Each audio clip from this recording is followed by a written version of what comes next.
Assalamualaikum warahmatullahi wabarakatuh. Halo abang kakak, apa kabar kalian hari ini? Semoga kalian selalu dalam keadaan sehat dan tetap semangat ya. Pada kali ini saya akan menjelaskan kepada abang kakak tentang jenis-jenis kalimat. Nah, sebelum kita mulai ada baiknya kita berdoa dulu ya. Berdoa mulai. Bismillahirrahmanirrahim. Rabbi zidni ilma warzuqni fahma. Amin ya rabbal alamin. Nah, langsung saja yuk simak penjelasan di video ini. Let's study together.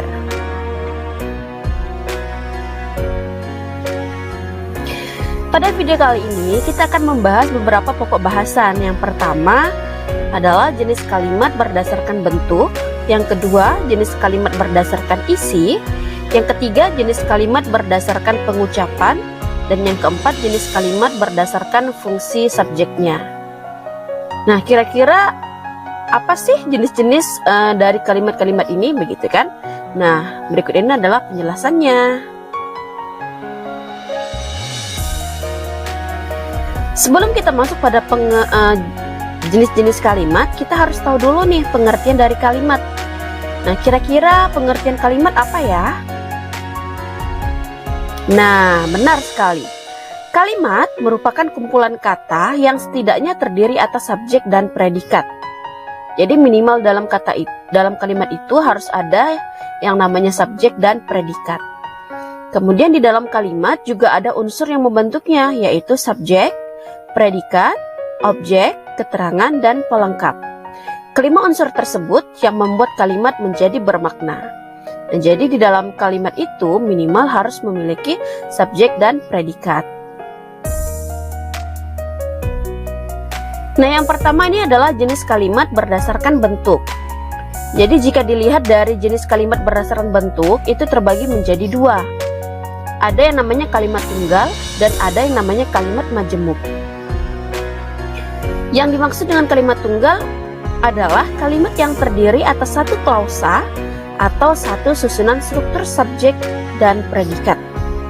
Ciri kalimat tunggal yang pertama tidak menggunakan kata hubung dan tanda baca koma. Yang kedua, memiliki satu struktur penyusun kalimat. Yang ketiga, memiliki satu peristiwa pokok. Nah, itu adalah ciri-ciri dari kalimat tunggal. Sedangkan yang dimaksud dengan kalimat majemuk adalah kalimat yang terdiri minimal dua atau lebih kalimat tunggal. Jadi kalau di dalam kalimat majemuk, dia ada dua kalimat tunggal atau bahkan lebih. Nah, untuk kalimat majemuk ini terbagi lagi menjadi dua jenis, yaitu kalimat majemuk setara dan kalimat majemuk bertingkat. Yang dimaksud dengan kalimat majemuk setara adalah kalimat yang memiliki dua klausa yang kedudukannya setara atau sama. Jenis kalimat ini bisa ditandai dengan bentuk konjungsi atau kata hubung ya, dan, tetapi, serta, atau, dan sedangkan. Nah, itu adalah konjungsi yang biasa digunakan di dalam kalimat majemuk setara. Ciri-ciri kalimat majemuk setara yang pertama adalah antar klausa bisa berdiri sendiri. Jadi suatu kalimat tersendiri atau mempunyai hubungan koordinatif. Ciri yang kedua adalah klausa yang satu dengan yang lainnya mempunyai kedudukan yang sama atau setara. Yang ketiga, kalimat majemuk setara biasanya memakai konjungsi seperti dan, sebelum, setelah, lalu, ketika, bahkan, kemudian, atau sedangkan. Nah, itu adalah ciri-ciri dari kalimat majemuk setara. Sedangkan kalimat majemuk bertingkat adalah kalimat yang terdiri atas induk kalimat dan anak kalimat. Atau istilah lain dalam linguistik adalah klausa utama dan klausa subordinatif. Ciri-ciri kalimat majemuk bertingkat yang pertama, antara klausa kalimat tidak memiliki posisi atau kedudukan yang setara. Yang kedua, ada kalimat yang tidak bisa berdiri sendiri apabila antar klausa yang satu dengan yang lainnya dipisah. Ciri yang ketiga adalah kalimat majemuk bertingkat biasanya menggunakan kata hubung seperti jika, sebab, sehingga, ketika, bahwa, bagaikan, dan walaupun. Nah, jadi kalau di kalimat majemuk setara tadi dia memiliki struktur kalimat yang sama atau setara. Sedangkan di kalimat majemuk bertingkat dia terdiri atas induk kalimat dan anak kalimat. Induk kalimat bisa berdiri sendiri kalimatnya, namun anak kalimat tidak bisa menjadi satu kalimat karena dia tidak utuh. Dia selalu memerlukan induk kalimat untuk bisa menjadi kalimat yang lengkap. Seperti itu. Nah, berikut ini adalah contoh kalimat. Yang pertama ada kalimat tunggal. Contohnya, Andin sedang membuat surat lamaran. Andin sebagai subjek, sedang membuat sebagai predikat, surat lamaran sebagai objek. Nah, itu adalah contoh kalimat tunggal. Yang kedua ada kalimat majemuk setara. Contohnya, Santi menjahit baju dan Yuli membuat jus. Santi dan Yuli sama-sama subjek. Menjahit dan membuat sama-sama predikat. Dan baju dan jus itu dengan jus itu sama-sama objek. Jadi kalimat ini memiliki struktur atau pola kalimat ya yang sama, yaitu subjek, predikat, dan objek. Nah, itu ditandai juga dengan adanya konjungsi dan, maka kalimat tersebut adalah termasuk dalam kalimat majemuk setara. Dia terdiri dari dua kalimat dan pola kalimatnya itu sama-sama subjek, predikat, dan objek. Contoh yang kedua, Winda makan soto ayam, tetapi David makan ayam bakar. Pola kalimatnya juga sama, terdiri atas subjek, predikat, dan objek. Kalau kalimat majemuk setara ini, Santi menjahit baju, dia bisa berdiri sendiri kalimatnya. Kemudian Yuli membuat jus juga bisa berdiri sendiri. Nah, tapi berbeda pada kalimat majemuk bertingkat. Kalau kalimat majemuk bertingkat, dia tidak bisa berdiri sendiri. Jadi, anak kalimatnya itu selalu bergandengan dengan induk kalimat. Nah, sebagai contoh, Suyatno tetap berangkat, itu adalah induk kalimat. Kemudian ada konjungsi meskipun, dan anak kalimatnya adalah hari telah gelap. Jika digabungkan, maka menjadi kalimat Suyatno tetap berangkat meskipun hari telah gelap. Nah, kalimat tersebut termasuk ke dalam jenis kalimat majemuk bertingkat karena terdiri atas induk kalimat dan anak kalimat dan dipisahkan dengan adanya konjungsi. Seperti itu ya abang kakak semuanya. Baik, kita lanjut ke jenis yang kedua. Nah, yang tadi itu jenis berdasarkan bentuk. Sekarang jenis kalimat berdasarkan isi. Yang pertama ada kalimat berita atau kalimat deklaratif. Yang kedua ada kalimat perintah atau kalimat imperatif. Yang ketiga ada kalimat tanya atau kalimat interrogatif. Yang keempat ada kalimat seruan. Yang dimaksud dengan kalimat berita atau deklaratif adalah kalimat yang fungsinya buat menyampaikan informasi atau pernyataan. Sedangkan yang dimaksud dengan kalimat perintah atau imperatif adalah kalimat yang fungsinya untuk memberikan perintah kepada seseorang untuk melakukan sesuatu. Kalimat tanya atau kalimat interrogatif adalah kalimat yang fungsinya untuk mencari tahu tentang suatu informasi atau jawaban dari respon lawan bicara. Dan yang keempat ada kalimat seruan. Yang dimaksud dengan kalimat seruan adalah kalimat yang tujuannya buat mengungkapkan perasaan. Berikut ini adalah contohnya. Contoh yang pertama kalimat berita. Agung sedang mengejar pencuri motor. Itu kalimat berita, kalimat yang hanya sekadar memberikan informasi. Contoh yang kedua, aku tidak ingin ikut ke mall Purwokerto. Itu adalah kalimat berita. Contoh kalimat tanya. Bagaimana kondisi ibu kamu sekarang? Kapan kamu akan menikah? Nah, kalau di dalam kalimat berita atau kalimat deklaratif, biasanya ciri-cirinya itu diakhiri dengan tanda titik, diakhiri dengan tanda baca titik, dan intonasinya biasanya netral, biasa saja cara bacanya begitu. Nah, kalau kalimat tanya, ciri-cirinya diakhiri dengan tanda baca tanya. Ya, kemudian yang ketiga ada kalimat perintah. Ayo kita berangkat sekarang. Cepat rapikan kamar tidurmu. Nah, untuk kalimat perintah diakhiri dengan tanda baca tanda seru berupa tanda seru. Nah, kemudian kalimat seruan juga sama, diakhiri dengan tanda seru namun kalimatnya berbeda. Contoh kalimat seruan. Wah, kamu hebat sekali. Hore, kita menang. Nah, itu adalah kalimat seruan. Nah, jadi jika dilihat dari berdasarkan isi ada 4 ya abang kakak semuanya. Bahwa kalimat itu ada kalimat berita, kalimat tanya, kalimat perintah, dan kalimat seruan.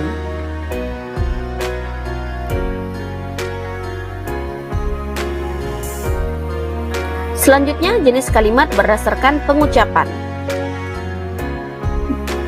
Jenis kalimat berdasarkan pengucapan dibedakan menjadi 2, yaitu kalimat langsung dan kalimat tidak langsung. Yang dimaksud dengan kalimat langsung merupakan kalimat yang disampaikan secara langsung tanpa adanya perantara. Sedangkan kalimat tidak langsung adalah kalimat yang menceritakan kembali ucapan yang pernah dikatakan oleh orang lain. Ciri-cirinya, ciri-ciri kalimat langsung. Yang pertama, pada kalimat langsung, kalimat petikan ditandai dengan tanda petik. Ciri yang kedua, huruf pertama pada kalimat yang dipetik menggunakan huruf kapital. Yang ketiga, kalimat petikan dan kalimat pengiring dipisahkan dengan menggunakan tanda baca koma. Yang keempat, kalimat langsung yang berupa dialog berurutan harus menggunakan tanda baca titik 2 di depan kalimat langsung. Yang kelima, cara membaca pada kalimat kutipan intonasinya sedikit ditekan. Nah, itu adalah ciri-ciri kalimat langsung. Selanjutnya, ciri-ciri kalimat tidak langsung. Yang pertama, tidak menggunakan tanda petik. Yang kedua, berintonasi datar dan menurun di akhir kalimat. Yang ketiga, ada perubahan kata ganti orang. Yang keempat, menggunakan kata penghubung atau konjungsi seperti agar, supaya, tentang, untuk, bahwa, dan lainnya. Ciri yang kelima, bagian kutipan yang dijadikan kalimat tidak langsung berbentuk kalimat berita atau kalimat deklaratif.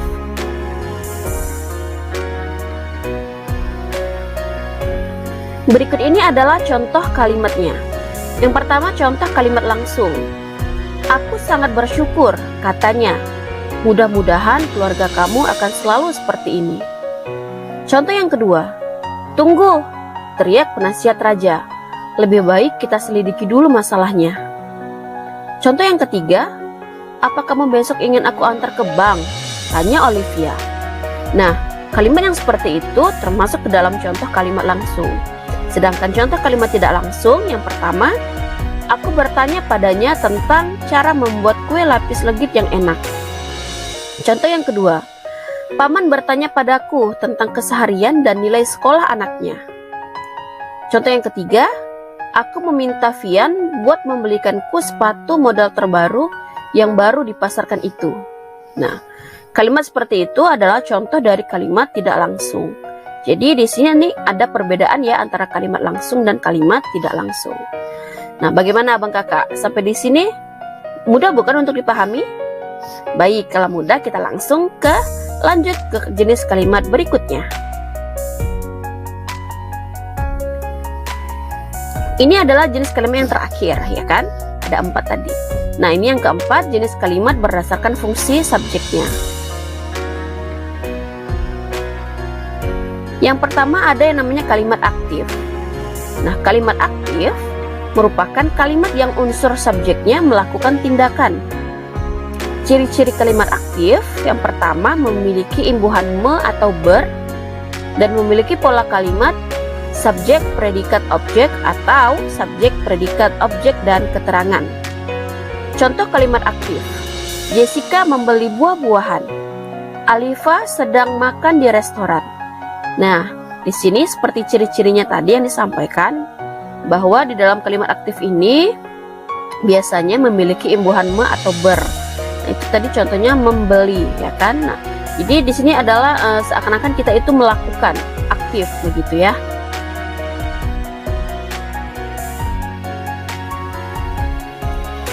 Kemudian kalimat aktif itu terbagi menjadi dua. Ada yang namanya aktif transitif dan ada yang namanya kalimat aktif intransitif. Kalimat aktif transitif merupakan kalimat aktif yang bisa diikuti atau disisipi oleh unsur objek. Dalam kalimat aktif transitif biasanya menggunakan imbuhan me. Selain itu, kalimat ini bisa diubah menjadi kalimat pasif. Contoh, para petani menanam sayur. Kalau diubah ke dalam bentuk kalimat pasif menjadi sayur ditanam oleh para petani. Contoh yang kedua, ibu membawa oleh-oleh dari Jogja. Jika kita ubah ke dalam bentuk kalimat pasif menjadi oleh-oleh dibawa oleh ibu dari Jogja. Nah, kata kerjanya itu berubah menjadi kata kerja pasif. Itu adalah contoh kalimat aktif transitif. Nah, sedangkan yang dimaksud dengan kalimat aktif intransitif adalah kalimat aktif yang tidak bisa disisipi dengan unsur objek. Kalimat aktif intransitif ini menggunakan predikat yang berimbuhan ber. Kalimat ini tidak bisa diubah ke dalam bentuk kalimat pasif. Contoh yang pertama, adik bermain di depan rumah. Itu adalah kalimat aktif intransitif. Contoh yang kedua, Shirley kelelahan setelah seharian bekerja terlalu keras. Nah, ini juga kalimat aktif intransitif. Jadi, bedanya kalau aktif transitif, kalimatnya bisa diubah menjadi kalimat pasif. Sedangkan kalimat aktif intransitif, kalimatnya tidak bisa diubah menjadi bentuk kalimat pasif. Nah, seperti itu abang kakak semuanya. Nah, yang terakhir, kalau tadi ada yang namanya kalimat aktif, nah sekarang ada kalimat pasif. Yang dimaksud dengan kalimat pasif adalah kalimat yang unsur subjeknya diberikan suatu tindakan atau pekerjaan. Imbuhan yang biasanya terdapat dalam kalimat ini yaitu di, ter, kean, atau terkan. Contohnya, Romi diantar oleh Rami, ya kan? Nah, di situ ada mendapat imbuhan diantar. Nah, kalimat seperti ini adalah jenis kalimat pasif. Contoh yang kedua, aku kelelahan menunggunya. Ke dan kean ya, imbuhan kean. Kata dasarnya adalah lelah. Aku kelelahan menunggunya. Nah, ini adalah contoh kalimat pasif.